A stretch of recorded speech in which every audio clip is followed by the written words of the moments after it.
It's 12:40. Hi, Direk Jairo. So, I love you. Narinig po ba ko? Yes! Narinig ka po. Narinig ka sa buong ba?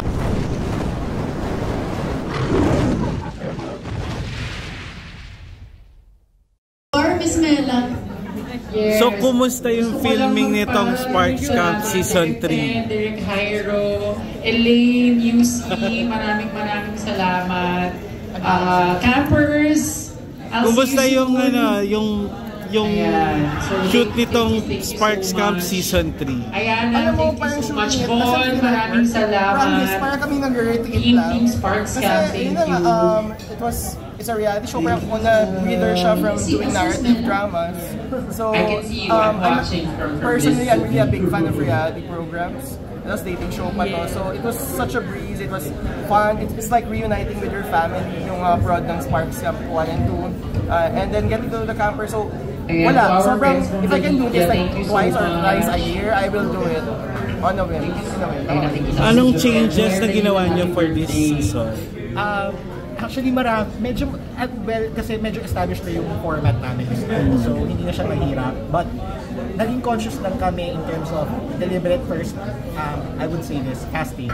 We were deliberate about casting because, kumbaga, we reminded ourselves ulit, kumbaga, after 1 week, okay, we are a dating show. I miss you. Si Kim yun. Si Kim na rin yung boss. Ano dyan? Gustuhan dito, ganyan. So, one inspiration yun. Pangalawa, thank you. Salamat po. Thank you so much. Should be a deliberate attempt to match people. Bye. Thank you so much. Makikita nyo dyan, kasi talaga, hindi na lang siya yung, individual game. Individual games siya. Kasi they have to pick, kumbaga maging deliberate na, okay, ito gusto kong isama sa date. Parang ganyan. Kasi from previous seasons, diba, sometimes they are forced na, okay, sila nag-pairan, o sino yung pupunta sa date, hindi naman nila gusto mag-date, diba? So, dito, may choice sila, sinong gusto nilang i-balance talaga sa season. So, kumbaga, yeah, so kumbaga ang core word, or ang term, word natin of the day is kilig. Kilig, right? We wanna bring kilig, and at the same time, visually, we're offering a new location, Mountainside. We have a new theme song by Chi, yung Voice Teens alumnus na nahuhulog. And of course, we will be airing in our new home, the ABS-CBN Entertainment YouTube channel. Kasi for the past 2 seasons, sa Black Sheep kami. So, we're just really grateful kasi it's a bigger platform. So, sabi nga ni Jairo kanina, people, mas malawak yung audience namin this time. So, I'm hoping they will watch the show.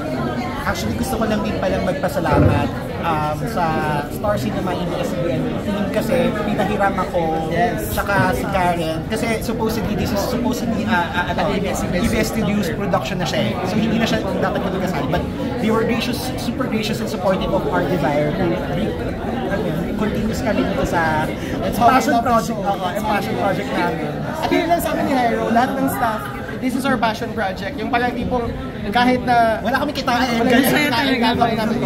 gaano kahirap yung casting?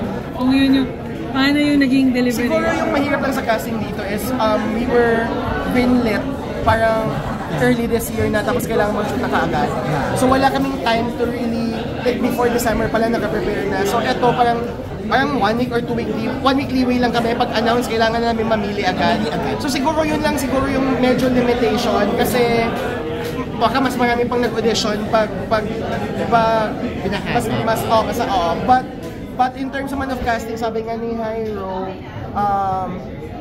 kasi nga dating show, parang bigger platform, mainstream platform. So siguro nung nag-audition kami, it's really more of may awareness na kami na una. Actually hindi man mas more of pag nakita natin siya, kikiligin ba tayo sa kanya? Tayo mismo, kikiligin ba tayo sa kanya? Gusto ba nating malaman yung love story niya? And wala naman kaming parang tipong mali yung misconception na gahanap na namin yung mukha or whatever. It just so happened na yung mga nag-audition, they were the most articulate. Because honestly, marami pang mas guwapo. Marami pang mas pero walang personality. And alam namin hindi sa yung proper cast, proper mix of cast for the series. So rin, that leads to my next question. Kasi maraming nagsasabi sa X at sa social media na kung hindi masyadong diverse yung casting. Your thoughts on that, na wala daw masyadong representation ng femme, ng bear community. Tama naman, sorry. I wanna answer. Alam ko Team Kyle ka last season also. Your thoughts on that, yeah. You wanna answer that? Hindi naman, kasi sabi nga ni Mela, yung diversity, ang word na yun ay hindi naman necessarily about physical appearance. Sometimes when you get to know the people, kahit na magkamukha nga, sabi naman ni Mela, magkaiba yung stories. But yun na nga, ibabalik ko sa sinabi ni Cairo kanina, na sa ngayon, when we interviewed people, hinanap na namin yung mga interesting personalities, yung kikiligin kami. After that, we asked them kung ano yung preferences nila. So naka-base doon, kasi ayaw na namin, parang kumbaga ako, na-hurt ako kapag we're casting, hindi naman yun, we're casting someone to be heartbroken. Kasi hindi naman to dating show naman, hindi naman kami bini-pageant. So parang ayaw din namin, di ba yung kinas namin to, tapos after nun, iiyak lang siya kasi third day pa lang, walang ipili sa kanya. But of course, nakadepende again sa preferences ng mga na-shortlist namin. Kasi kung may na-shortlist naman kami na, for example, like for me, ang success story talaga, like Mickey of season 2, nobody chose him inside the camp, but because of the show, ang dami pala mga soft boy love lives, and then may boyfriend siya ngayon, happy yung love life niya. So kung nakakast lang kami ng, yun pala yung, gets yun? So it's a matter of mixing and matching, hindi siya dahil ito lang yung gusto namin, ito lang yung gusto namin, wala. It just so happened na yung, sa 1 week na audition na yung personalities na pili namin, ito yung preferences niya.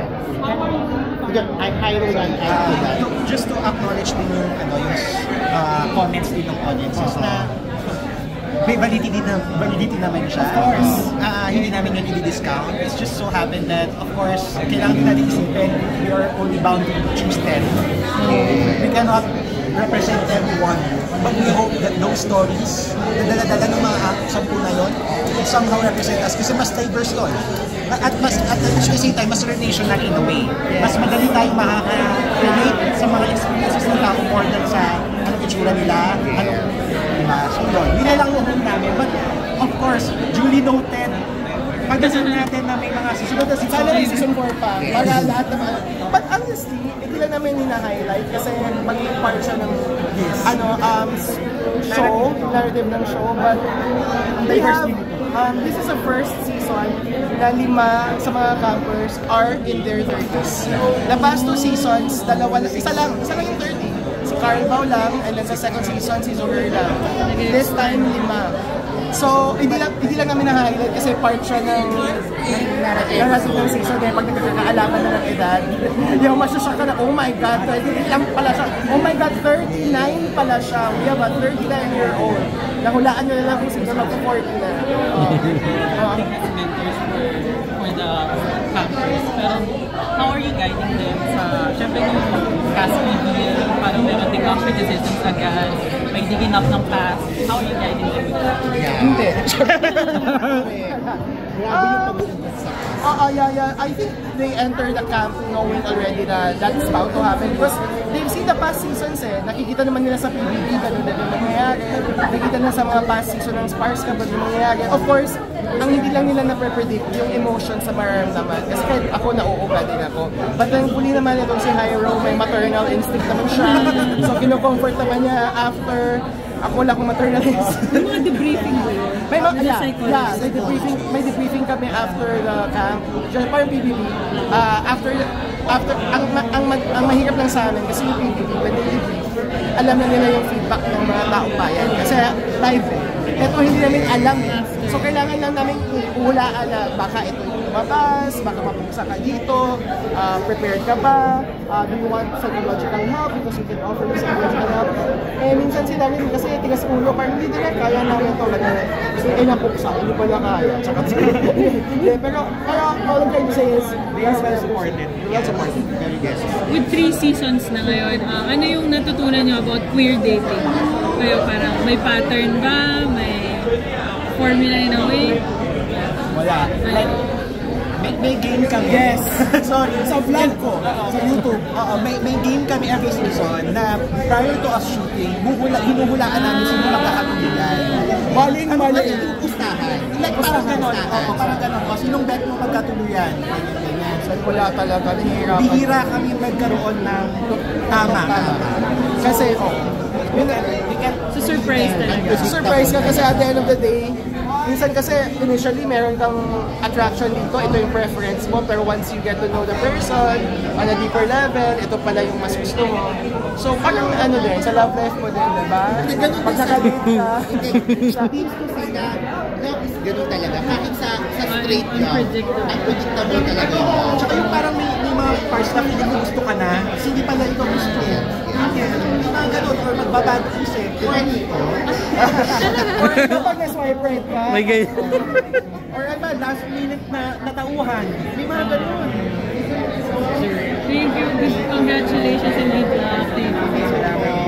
Thank you.